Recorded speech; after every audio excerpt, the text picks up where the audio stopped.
الحمد لله وكفى وسلام على عباده الذين اصطفى أما بعد فأعوذ بالله من الشيطان الرجيم بسم الله الرحمن الرحيم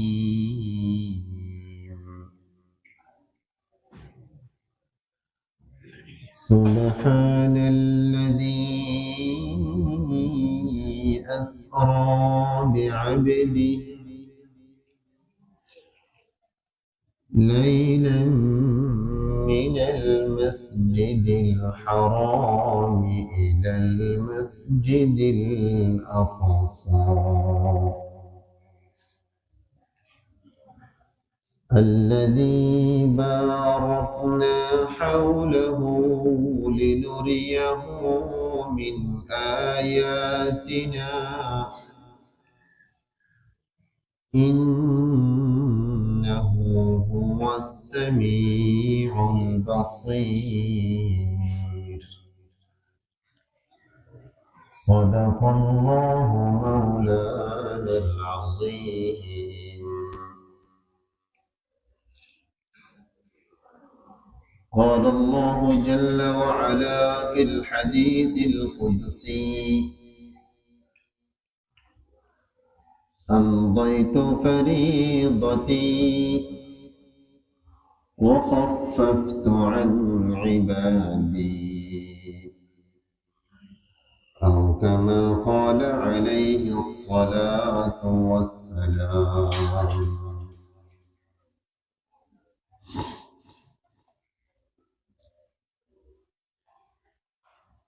আজ ৬ রজব ১৪৪৭ হিজরি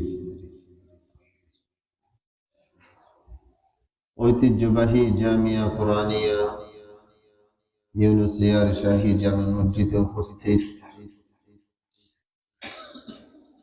সমবেত সম্মানিত মুসল্লিয়ানে কেরাম, আমরা হয়তো অনেকেই জানি আজকে রজবের ৬ তারিখ।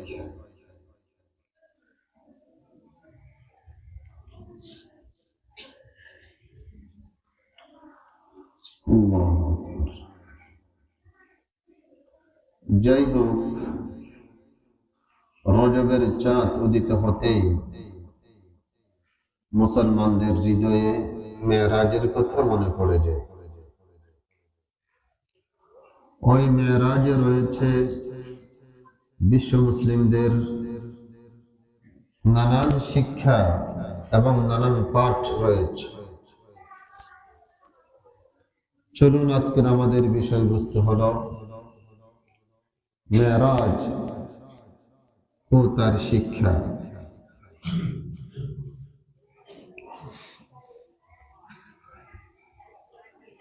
পঠিত কোরআনে কারীমের আয়াত আল্লাহ পাক রব্বুল আলামিন বলেন, সুবহানাল্লাযী আসরা বিআবদিহি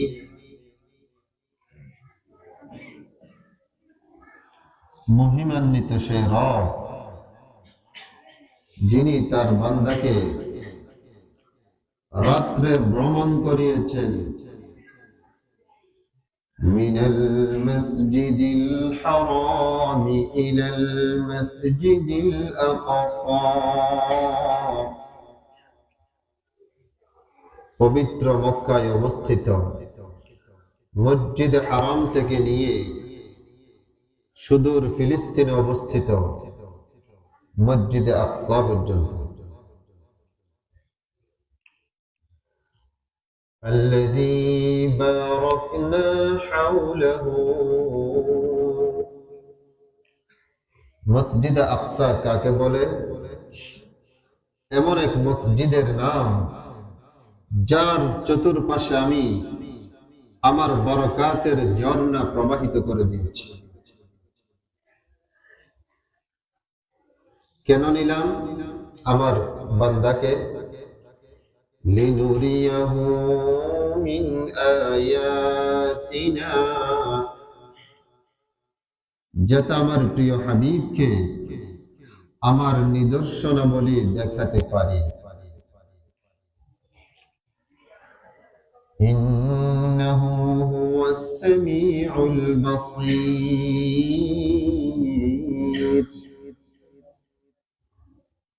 মহান আল্লাহ হলেন চির শ্রোতা এবং চির দ্রষ্টা। সবকিছু তিনি শোনেন, সবকিছু তিনি দেখেন।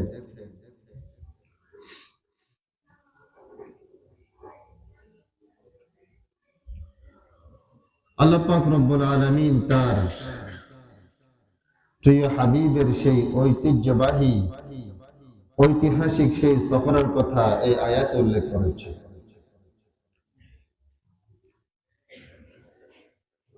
এই আয়াতের মধ্যে আমাদের কয়েকটা শিক্ষা রয়েছে। আল্লাহ পাক রব্বুল আলামিন আসরা বিআবদিহি শব্দ ব্যবহার করেছেন আব্দ।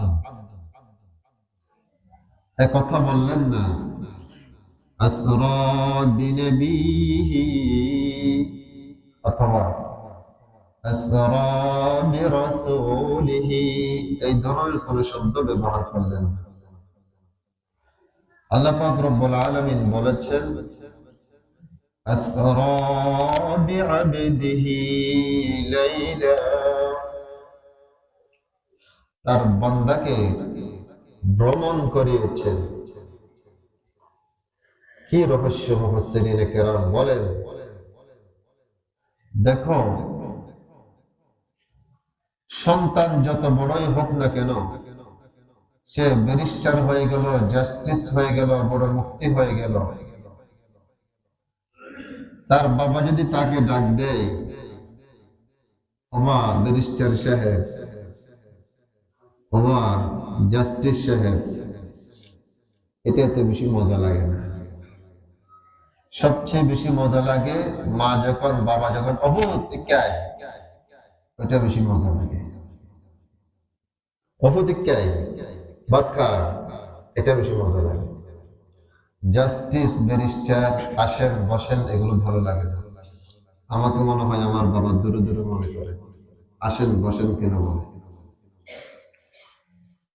আল্লাহ পাক রব্বুল আলামিন তার প্রিয় হাবিবের ঐতিহাসিক সফরের মুহূর্তের বিবরণ দিতে গিয়ে শব্দ ব্যবহার করেছেন বিআবদিহি।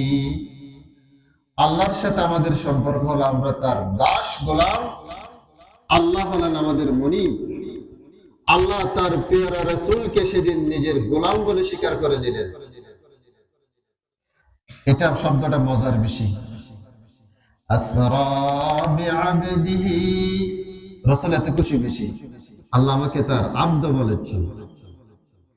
যেমন মা অফুত ডাকলে ছেলে খুশি বেশি, ব্যারিস্টার ডাক্তার সাহেব বললে কিরে তো ভালো লাগে না।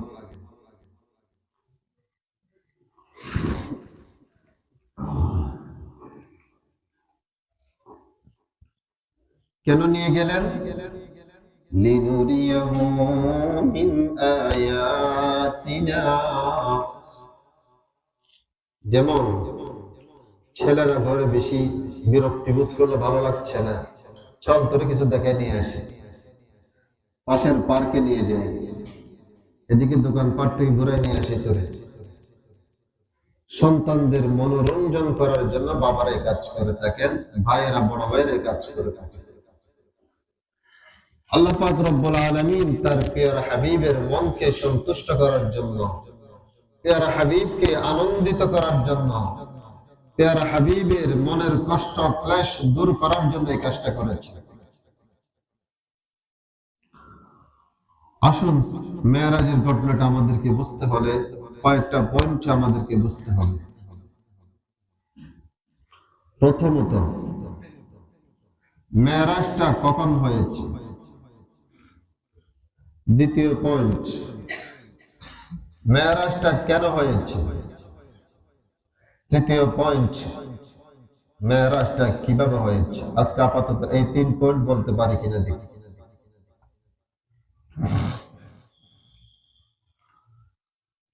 প্রথম হলো, মেরাজটা কখন হয়েছে? এই কথার মধ্যে উলামায়ে কেরামের বহু মতামত রয়েছে। অনেক উলামায়ে কেরাম বলেছেন, নবী সাল্লাল্লাহু আলাইহি ওয়াসাল্লাম যে বছর নবুয়ত পেয়েছেন ওই বছরই ওনার মেরাজ হয়েছে।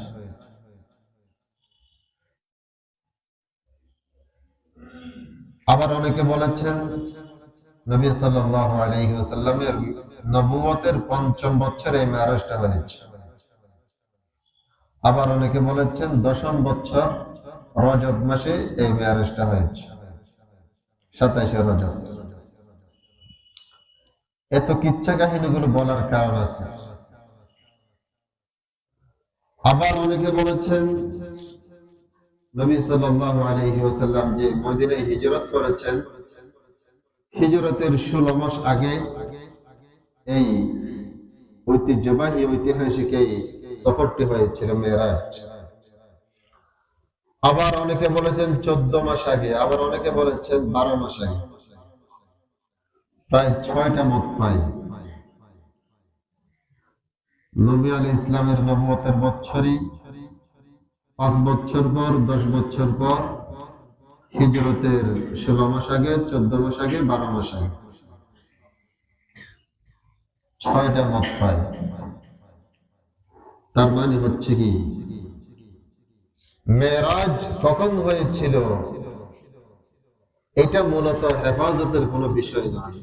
হেফাজতের বিষয়গুলো হচ্ছে কি মেরাজের শিক্ষা। এখান থেকে আমরা বুঝতে পারি আমাদের নানান এলাকায় মেরাজকে কেন্দ্র করে অনেকগুলো অদ্ভুত প্রকারের ইবাদতের আবিষ্কার করা হয়।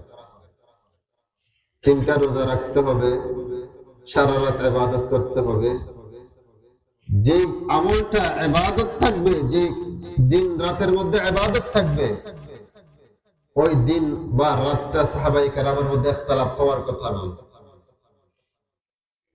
যেমন রমজান কখন শুরু হবে কারো কোনো ইখতিলাফ নাই, ঈদ কখন কারো কোনো ইখতিলাফ নাই, নবী আলাইহিস সালামের জন্ম কখন তাতে ইখতিলাফ আছে, কারণ তাতে কোনো আমল নাই, করণীয় কিচ্ছু নেই।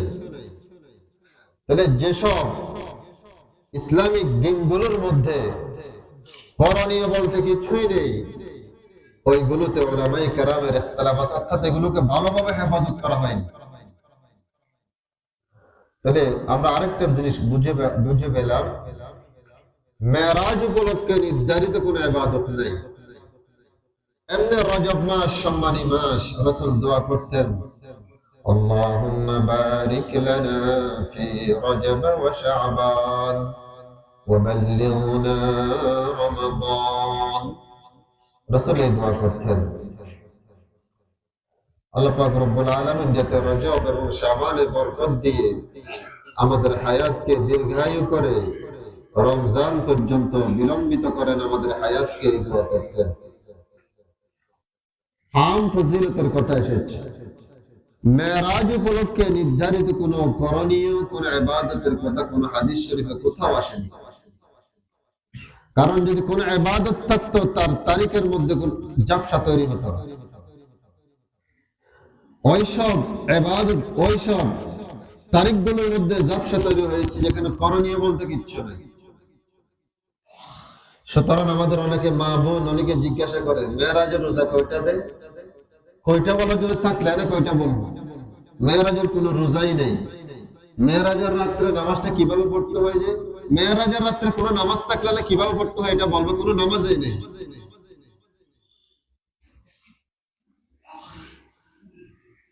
আশা করি এই বিষয়টা আমরা বুঝতে পেরেছি।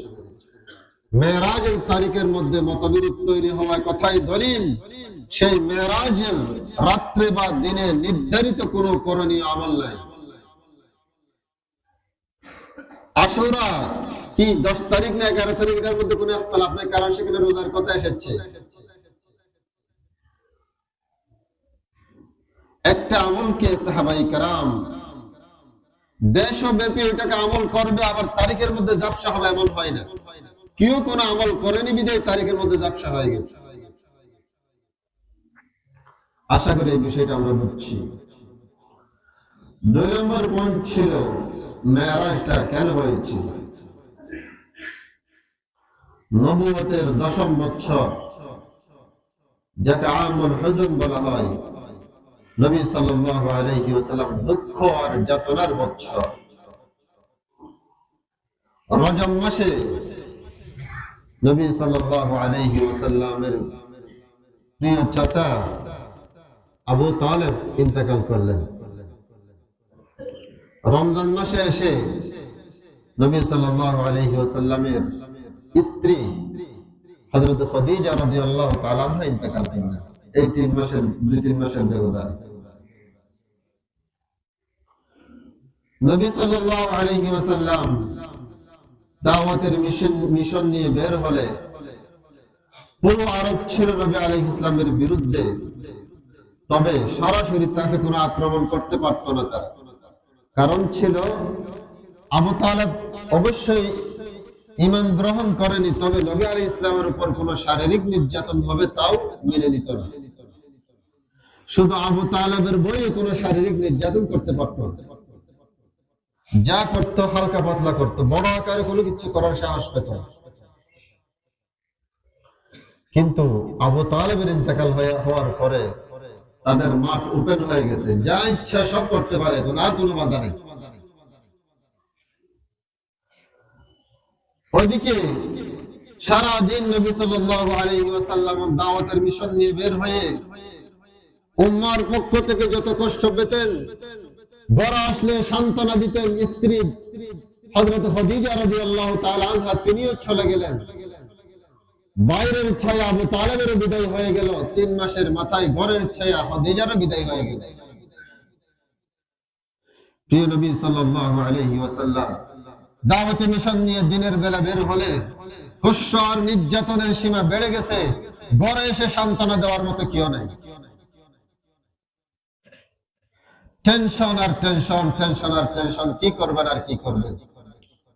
পরিশেষে নবী সাল্লাল্লাহু আলাইহি ওয়াসাল্লাম অনুপায়ী হয়ে মক্কা থেকে তায়েফের দিকে হিজরত করলেন।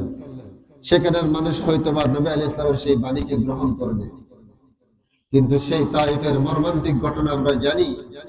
তারা নবী আলাইহিস সালামের সেই দাওয়াতের বাণী সাদরে গ্রহণ করা দূরের কথা, যে নির্যাতনগুলো তারা করেছে মক্কার কাফিররাও সেই নির্যাতন করে না। তাদের বকাটের ছেলেবেলেদেরকে নবী আলাইহিস সালামের পেছনে লেলিয়ে দিয়েছে, নবী আলাইহিস সালামের শরীর মোবারক থেকে রক্ত প্রবাহিত হয়েছে, এই কথাগুলো আমরা জানি। সব দিক দিয়ে নৈরাশ হয়ে গিয়েছেন, ঘরে কোনো সান্ত্বনা নাই, বাইরে কোনো সান্ত্বনা নাই। তায়েফে গিয়েছিলাম, সেখানেও কিছু হলো না। নবী সাল্লাল্লাহু আলাইহি ওয়াসাল্লাম এক প্রকার অস্থির হয়ে গিয়েছেন। মানুষ যখন কোন প্রকার অস্থির হয়ে যায়, তাকে একটা সান্ত্বনা দেওয়া দরকার। ইন্না মাআল উসরি ইউসরা, এটাই হলো আল্লাহ পাক রব্বুল আলামিন চিরন্তন নিজাম। তাই আল্লাহ পাক রব্বুল আলামিন প্যারা হাবিব সাল্লাল্লাহু আলাইহি ওয়াসাল্লামকে একটু সান্ত্বনা বাণী শোনানোর জন্য, একটু মনে প্রশান্তি দেওয়ার জন্য আপন প্যারা হাবিবকে দুনিয়ার জমিন থেকে উঠিয়ে নিয়ে একদম নিজের সান্নিধ্যে একটু সান্ত্বনার বাণী শোনালেন।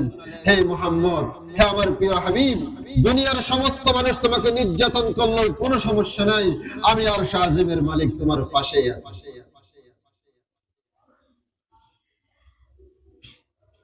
তাহলে আমরা বুঝতে পেরেছি এই মেরাজটা কেন হয়েছিল। তাসলিয়াতুন নবী সাল্লাল্লাহু আলাইহি ওয়াসাল্লাম আমার নবীকে আরশ আজিমের মালিকের সান্ত্বনা দেওয়ার উদ্দেশ্য, এই জন্য শুধু নিয়ে গিয়েছে। যেমন আমরা অনেক সময় মাদ্রাসায় থাকলে পড়ালেখায় মন বসে না, 2 দিন ঘর বাড়ি থেকে ঘুরে আসলে আবার পড়ালেখায় মন বসে, এমন হয় যে অনেক সময়। তো নবী সাল্লাল্লাহু আলাইহি ওয়াসাল্লামের এখানে কোনো ভালোই লাগছে না, নবী আলাইহিস ইসলামের ঘর তো আল্লাহর পাশে গিয়ে আবারও আসলেন, এখন মনটা আবার ফ্রেশ হয়ে গেছে।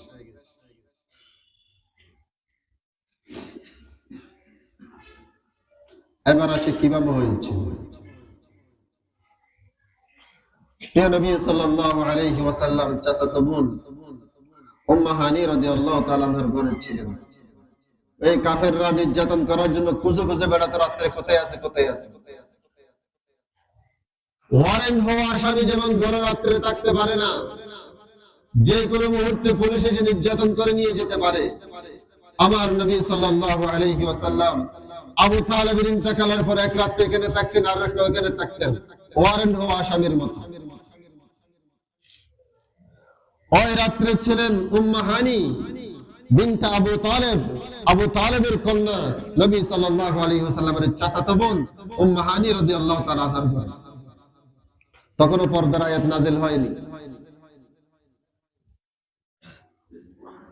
ওইখানে আল্লাহ পাক রব্বুল আলামিন নবী আলাইহিস সালামের কলবের অবস্থা মুহূর্তে মুহূর্তে দেখছেন। জিবরিল আমিন আলাইহিস সালামকে বললেন, হে যাও, সাথে মিকাইলকে নিয়ে যাও।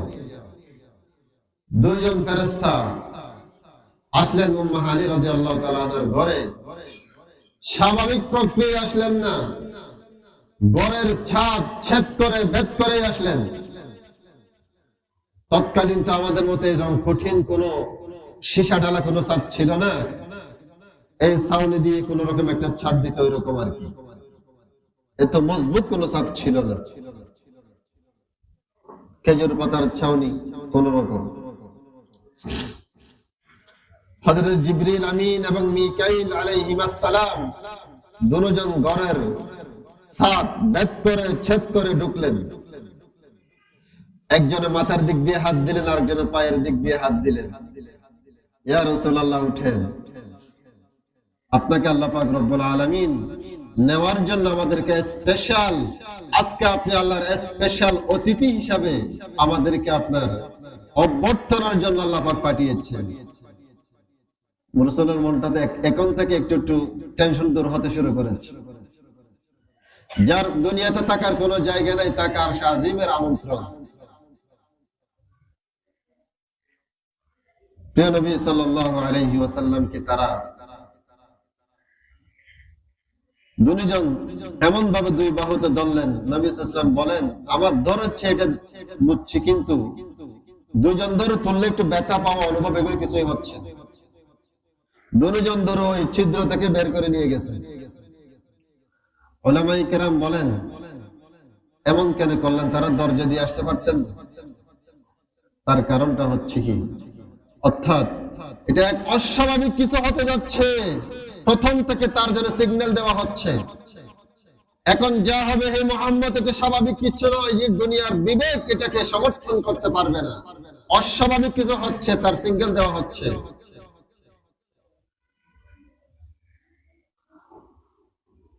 আমার নবীকে দুজন ধরে নিয়ে গেলেন হাতিমে কাবায়। মসজিদ হারাম আগে বড় ছিল, সেখান থেকে ছোট করে নির্মাণ করা হয়েছে, বাকি অংশকে হাতিমে কাবা বলা হয়। ওই হাতিমে কাবায় নিয়ে গেলেন, সেখানে নবী আলাইহিস সালামকে শক্কে সদর করা হলো, কুদরতি অপারেশন। আমরা জানি আমার নবী সাল্লাল্লাহু আলাইহি ওয়াসাল্লামের 4 বার শক্কে সদর হয়েছে, বক্ষ বিদীর্ণ করা হয়েছে। প্রথমবার যখন হালিমাতুস সাদিয়া রাদিয়াল্লাহু তাআলা আনহার কাছে দুগ্ধপায়ী শিশু ছিলেন, বয়স 4 বছর, তখন ছোট শিশুদের সাথে বিলে খেলতে গিয়েছেন স্বাভাবিকভাবে। ওখানে সবাই দেখে মুহাম্মদের বুক ফেটে ফেলেছে। সবাই তাড়াতাড়ি হালিমাতুস সাদিয়া রাদিয়াল্লাহু তাআলা আনহাকে বলতে এসেছে, তোমার মুহাম্মদকে দুজন এসে বুক ফেটে ফেলেছে। আতঙ্কিত গিয়ে দেখে কিচ্ছু না, সব ঠিকঠাক আছে। ওটা কেন করা হয়েছিল? একটা রক্তের টুকরা বক্ষ বিদীর্ণ করে ফেলে দিয়েছে। অর্থাৎ মানুষ বলতে একটা হুবাসতের দিক থাকতেই পারে, আমার রাসূলের ভিতর যাতে রক্তের কণাটা না থাকে, এটা ফেলে দেওয়া হয়েছে। এরপর আবার যখন 10 বছর উপনীত হলেন, আবার কুদরতি অপারেশন আবার হয়, আবার বক্ষ বিদীর্ণ করে। মানুষ যখন যৌবনের দিকে পাড়া দেয়, ওই সময় নানান শয়তান গ্রাস করতে পারে। ওই শয়তানের দিকটা আবারও নিয়ে রক্তের কোনাটা ফেলে দেওয়া হয়েছে। তৃতীয়বার যখন সেই হেরা গুহায় আল্লাহ পাক রব্বুল আলামিনের ঐশী বাণী নাজিল হওয়া শুরু হবে, ঐশী বাণী নাজিল হওয়ার আগে ঐশী বাণী ধারণ করার জন্য যোগ্য বানানো হয়েছে, আবার বক্ষ বিদীর্ণ করে। বুকের ভিতর যাতে দুনিয়াবি কোনো লোভ লালসা না থাকে, আবারও বক্ষ বিদীর্ণ করা হয়েছে। চতুর্থবার আসমানে এক মহা এক অভিযাত্রা হবে। সে অভিযাত্রা 7 আসমানকে ছেদ করে আরো বহু দূরে যাবে। অতটুকু যাওয়ার জন্য ওনার এই হৃদয়কে তার যোগ্য বানানো হয়েছে।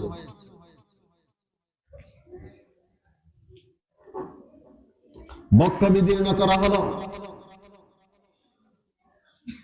ফাজিআ বিতাসতিন মিন যাহাবিন, একটা স্বর্ণের প্লেট আনা হলো। বক্ষ ফেটে সব বুকের ভিতর যা ছিল সব নিয়ে এখানে রাখা হয়েছে। ভালো করে পরিষ্কার করে জমজমের পানি দিয়ে ধুয়ে ফ্রেশ করে সবগুলো আবার ফিটিং করে দিয়েছেন। এখানে অপারেশনের কোনো চিহ্ন নাই, অটো মিলে গেছে।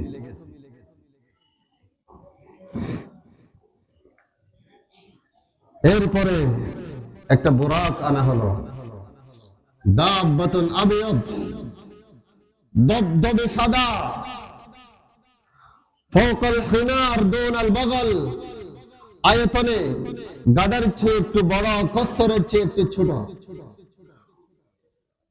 ইয়াদাউ কদমাহু ইলা মুনতাহা তরফি,